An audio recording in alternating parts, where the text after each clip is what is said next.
ये तस्वीरें देखिए, ये तस्वीर इजराइल की है। इजराइल की मीडिया दिखा रही है और पूरी दुनिया की मीडिया दिखा रही है। इजराइल के जो प्रमुख हैं नेतन्याहू, जिनको वॉर क्रिमिनल कहा जा रहा है, उनके खिलाफ प्रदर्शन हो रहा है। लेकिन मैं बात करूंगा भारत की मीडिया के बारे में। विनोद कापरी ने लिखा है, खैर रवीश कुमार हो या विनोद कापरी हो, अजीत अंजुम हो, ये सब आंदोलनकारी अब हुए हैं जब उनको टीवी से, नौकरी से हाथ धोना पड़ा है। लेकिन मैं आज बात करूंगा भारत की उस मीडिया की जिसके बारे में आप सुनकर आपको यकीन नहीं होगा कि ऐसे लोग हैं और इनकी वजह क्या है।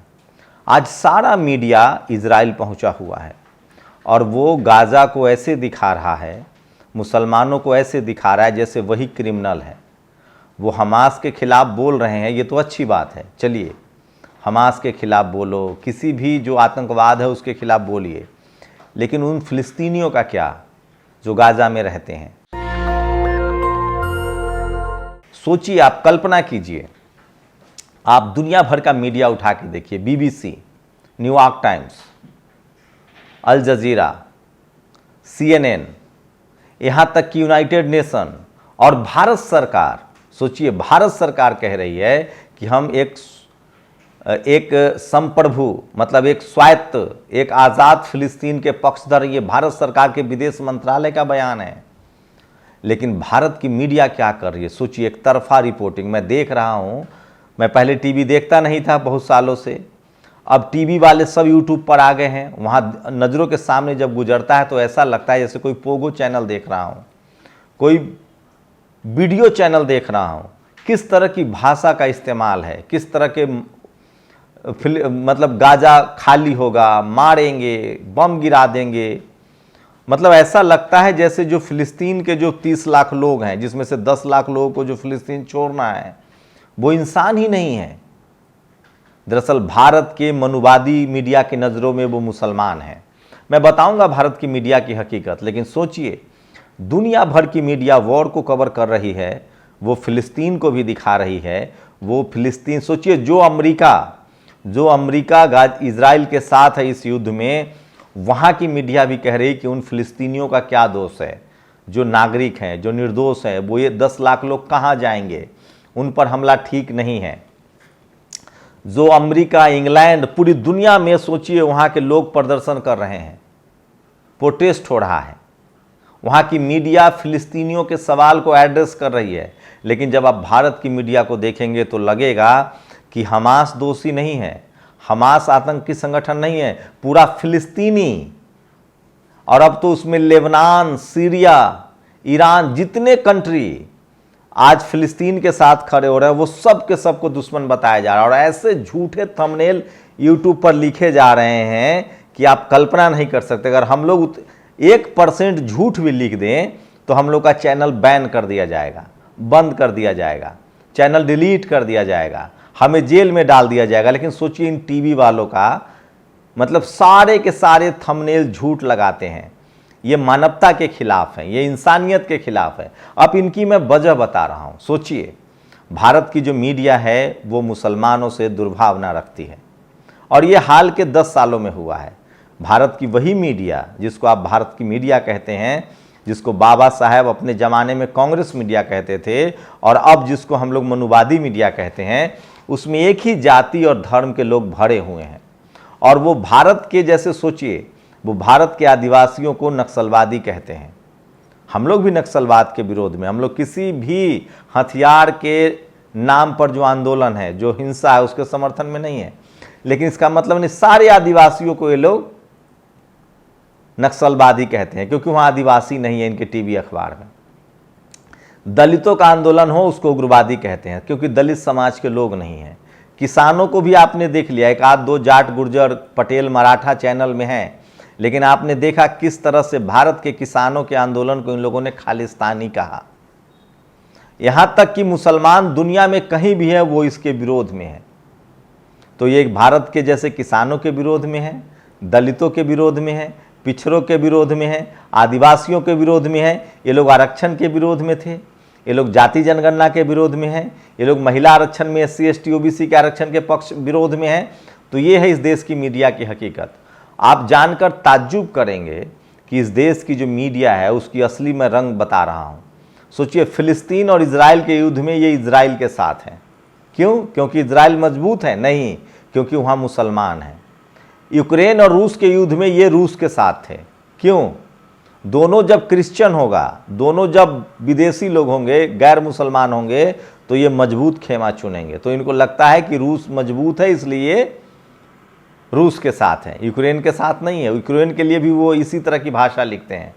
कल मान लीजिए कि चाइना और अमेरिका का युद्ध हो, तो ये चाइना के खिलाफ रहेंगे, वहां तो समझ में आता है।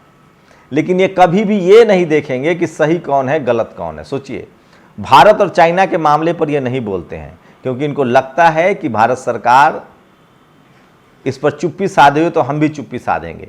ये अफगानिस्तान पर बोलेंगे, ये कनाडा पर बोलेंगे। तो ये है इस देश की मीडिया का चरित्र। इनसे अच्छा तो भारत सरकार है, मोदी जी की सरकार है, विदेश मंत्रालय है, जो कम से कम कह तो रहा है कि हम सोबरन फिलिस्तीन चाहते हैं। तो ये लोग पूरी तरह से भारत में, ये लोग दलित, पिछड़े, आदिवासी के विरोधी हैं, मुसलमानों के विरोधी हैं, और पूरी दुनिया में ये मुसलमानों के विरोधी हैं। सोचिए, रूस ने कहा है कि हम फिलिस्तीन के साथ हैं। तो ये पूरे भारत के मुसलमानों के पोर्ट्रेट कर रहे हैं हमास से। पहले अलकायदा से जोड़ते थे, अब हमास से जोड़ रहे हैं। ये है इनकी फितरत। और ताज्जुब तो तब होता है, ये मीडिया तो बिल्कुल नहीं है। मीडिया का काम होता है पीड़ित के साथ खड़ा होना। सोचिए, जो देश इस युद्ध में इजराइल के साथ है, वहाँ की मीडिया भी फिलिस्तीनियों की तकलीफ़ों को दिखा रहा है, उनके बच्चों को दिखा रहा है, उनकी तकलीफ़ों को दिखा रहा है, गर्भवती महिलाओं को दिखा रहा है कि ये इजराइल की गलती है। इजराइल हमास पर हमला कीजिए, हमास को पकड़िए, इजराइलियों की क्या, फिलिस्तीनियों की क्या गलती है। लेकिन मैं कह रहा हूँ ना कि नेतन्याहू चारों तरफ से घिर गए थे। वो अपने चुनावी एजेंडा को बचाने के लिए उन्होंने देश को युद्ध में झोंक दिया है। हमास को आइडेंटिफाई करिए, उसको पकड़िए। क्या आप आतंकवाद के नाम पर आप निर्दोष 30 लाख, सोचिए 10 लाख लोगों को कहा गया है कि आप गाजा पट्टी खाली कीजिए। 30 लाख लोग इस युद्ध से प्रभावित हो रहे हैं। आप सोचिए, जो आतंकवादी है उसको पकड़िए। लेकिन ये मैं तो, चलिए, गाजा, इजराइल, फिलिस्तीन में क्या चल रहा है, मैं तो भारत की मीडिया का चरित्र बता रहा हूँ। इस देश की मीडिया, कल अगर मान लीजिए ये सरकार बदल जाएगी, कल अगर ये सरकार बदल जाएगी और कोई लालू यादव, नीतीश कुमार ये सब आ जाए, तो ये उसके खिलाफ हो जाएगी। मीडिया खाल खींच लेगी। चाहे नीतीश कुमार प्रधानमंत्री हो, खड़गे प्रधानमंत्री हो जाए, लालू हो जाए, राबड़ी देवी हो जाए, चाहे मायावती जी हो जाए, कोई गैर सवर्ण अगर इस देश में प्रधानमंत्री हुआ, और वो भी बीजेपी और कांग्रेस को छोड़कर, तो ये लोग खाल खींच लेंगे। तो इस देश का जो मीडिया है वो कम से कम इंसान के पक्षधर तो नहीं है। वो पहले धर्म देखता है जब बात भारत के बाहर की हो, और अगर मुसलमान हो तो वो, अगर इस्लाम और ईसाई और मुसलमान हो तो वो ईसाइयों के पक्ष में रहेगा, मुसलमानों के खिलाफ जाएगा। अगर वो भारत की रिपोर्टिंग कर रहा है तो वो आदिवासियों के खिलाफ है, दलितों के खिलाफ है, पिछड़ों के खिलाफ है, अब तो वो किसानों के भी खिलाफ है। किसान आंदोलन से हम लोगों ने देख लिया है। दलित, पिछड़े, आदिवासियों के खिलाफ तो इस देश की मीडिया हमेशा रही है। और मैं इसीलिए कह रहा हूं कि ये लोग इंसानियत के विरोधी हैं। और सोचिए, यही अगर अभी रूस और यूक्रेन का युद्ध हो तो ये यूक्रेन के खिलाफ हैं, रूस की वाहवाही करते हैं। इजराइल और फिलिस्तीन में ये इजराइल के साथ बने हुए हैं, क्योंकि वहाँ मुसलमानों को पोर्ट्रेट करना है। तो दरअसल ये लोग पत्रकार नहीं हैं, ये लोग मतलब इनको आप दरिंदा कह सकते हैं, हैवान कह सकते हैं। ये लोग इंसानियत के दुश्मन हैं। सोचिए, पत्रकारिता का मतलब होता है कि जो गलत हो रहा है उसको दिखाना। फिलिस्तीन और इजराइल के बीच में जो फिलिस्तीनी मारे जा रहे हैं, जो गलती की वो हमास ने की, आप उसको पकड़िए, उसको नहीं पकड़ेंगे। आप सोचिए, आप भारत के पक्ष को लीजिए। तो ये लोग इस तरह के, ये पत्रकार नहीं हैं। ये लोग, मतलब क्या कहा जाए, इनको कुछ भी कह सकते हैं, पत्रकार नहीं कह सकते। यूनाइटेड नेशन कह रहा है कि इजराइल गलत कर रहा है, आम फिलिस्तीनियों को नहीं मारना चाहिए, नहीं भगाना चाहिए। यूरोप की सारी मीडिया कह रही है कि फिलिस्तीन के साथ गलत हो रहा है। एक भी ये पत्रकार फिलिस्तीन नहीं जा रहे हैं। और सोचिए, ये ईसाई में अगर लड़ाई होता है, जैसे यूक्रेन और रूस में, तो ये मजबूत पक्ष में होते हैं। ये बहुत ही शातिर लोग हैं, ये मानवता के विरोधी हैं। लेकिन वही इस देश के तमाम मुस्लिम, सोचिए आज पूरा मुस्लिम कंट्री मिल के भी इजराइल के पैरेलल खड़ा नहीं हो रहे हैं। मुस्लिम समाज को समझना पड़ेगा कि आप आज वो समय रहा गया जब आप घोड़ा, तलवार और लाठी, भाला और हाथी से युद्ध होता था। आज विज्ञान का वर्चस्व है और इस देश भारत सरकार को भी समझना पड़ेगा। जब तक हमें चाइना हमारा काउंटर पार्ट है, हमें चाइना से सचेत रहना है। आज रूस और चाइना मिलकर डेडली कॉकटेल बना रहा है, पाकिस्तान उसके पीछे पीछे घूम रहा है क्योंकि उसके पास कुछ भी नहीं है। मैं फिर कह रहा हूं, भारत को अपने वैज्ञानिक प्रौद्योगिकी, विज्ञान, टेक्नोलॉजी और इन सब पर ध्यान देना पड़ेगा। आज इजराइल फिलिस्तीन पर इसलिए अत्याचार कर रहा है क्योंकि फिलिस्तीन के पास आधुनिक हथियार नहीं है, टेक्नोलॉजी नहीं है, विज्ञान नहीं है। आज सूडान हो, लेबनान हो, सीरिया हो या तुर्की हो, ये लोग नहीं मदद कर पा रहे हैं क्योंकि इनके पास कोई बहुत ज़्यादा ज्ञान विज्ञान नहीं है, बहुत टेक्नोलॉजी नहीं, हथियार नहीं है। रूस, चाइना, अमेरिका के मुकाबले ये कहीं नहीं टूटेंगे। खैर, उस मामले में भारत कमज़ोर नहीं है किसी देश से। हमारे पास ज्ञान भी है, विज्ञान भी है, लेकिन उसको और चाइना के मुकाबले धारदार करना है क्योंकि हमारा दुश्मन, सबसे बड़ा दुश्मन है चाइना। और समझना पड़ेगा इस देश के लोगों को कि आप ज्ञान विज्ञान की तरफ नहीं जाएंगे तो क्या हालत होगी। भारत के मुसलमानों को भी समझना पड़ेगा। दुनिया भर के मुस्लिम कंट्री देखिए, आज चाह कर भी इजराइल से नहीं लड़ सकते हैं वो, क्योंकि इजराइल के पास तकनीक है, हथियार है, उसके साथ अमेरिका खड़ा है, इंग्लैंड खड़ा है, जर्मनी खड़ा है, फ्रांस खड़ा है, यूरोप के सारे देश खड़ा है। रूस अभी नहीं, चाह के भी नहीं बचा सकता है क्योंकि रूस खुद युद्ध में घुसा हुआ है और पुतिन के समय से बहुत तरक्की नहीं हुई है रूस में। जो पहले हुआ था वो हुआ था, अब नहीं हुई है। अभी सबसे ज़्यादा टेक्नोलॉजिकली अमेरिका के बाद चाइना काम कर रहा है। वो किसी धर्म के पीछे नहीं है, वो टेक्नोलॉजी पर काम कर रहा है, हथियार पर काम कर रहा है, मिसाइल पर काम कर रहा है और भारत को उससे भी ज़्यादा विज्ञान की तरफ बढ़ने की ज़रूरत है। आज 21वीं सदी में अगर आप विज्ञान की तरफ नहीं बढ़ेंगे तो अब भाला, तलवार, घोड़ा और हाथी से युद्ध नहीं हो रहा है। मिसाइल्स चाहिए आपके पास, टेक्नोलॉजी चाहिए, फाइटर प्लेन चाहिए। आज पूरी दुनिया में मुस्लिम समाज एकजुट होकर प्रदर्शन कर रहा है, लेकिन वो इजराइल का बाल बांका नहीं कर सकते हैं क्योंकि उनके पास वो तकनीक नहीं है, वो हथियार नहीं है। और जो लोग हथियारों के सौदागर हैं वो इजराइल के साथ खड़े हैं। फिलिस्तीनियों को सड़क पर मरने के लिए छोड़ दिया गया है। लेकिन कम से कम पत्रकार के तौर पे मैं कह रहा हूँ, पूरी दुनिया के जो पत्रकार हैं, चाहे न्यूयॉर्क टाइम्स हो, अल जजीरा हो, CNN हो, BBC हो, यहाँ तक कि यूरोप के स्काई टीवी हो, जितने रूपक मर्डोक के जितने चैनल है वो सब आम फिलिस्तीनियों की तकलीफ दिखा रहे हैं, उनकी गरीबी, लाचारी, बेबसी दिखा रहे हैं। लेकिन भारत के मनुवादी पत्रकारों को देखिए, ये लोग फिलिस्तीन नहीं जा सकते हैं, ये लोग गाजा पट्टी भी नहीं जा रहे हैं।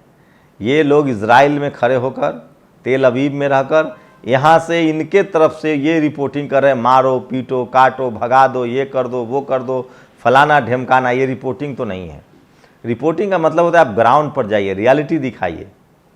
हमास के पक्ष में कौन बोल रहा है? बिल्कुल उसने गलत किया, उसको सज़ा मिलनी चाहिए। लेकिन पूरी दुनिया के पत्रकार कह रहे हैं कि फिलिस्तीनियों के साथ गलत हो रहा है। यहाँ तक कि भारत सरकार के विदेश मंत्रालय ने बयान जारी कर कहा है कि हम एक सोवरन फिलिस्तीन के पक्ष में हैं, हमास पर कार्रवाई हो। तो सोचिए, आज पूरा का पूरा मुस्लिम कंट्रीज़ इजराइल के सामने चुपचाप खड़ा है, वो कुछ कर नहीं सकते हैं। मुस्लिम समाज के लोग धरना प्रदर्शन कर रहे हैं क्योंकि उनके पास आधुनिक टेक्नोलॉजी नहीं है, हथियार नहीं है। इसलिए ज़रूरत है भारत को सबक लेना चाहिए और हमें ज्ञान विज्ञान पर काम करना पड़ेगा, टेक्नोलॉजी पर काम करना पड़ेगा। वैसे सोचिए, हम भारत के लोग कितने खुशनसीब हैं कि हमारे यहाँ दुनिया की सबसे मजबूत सेना है।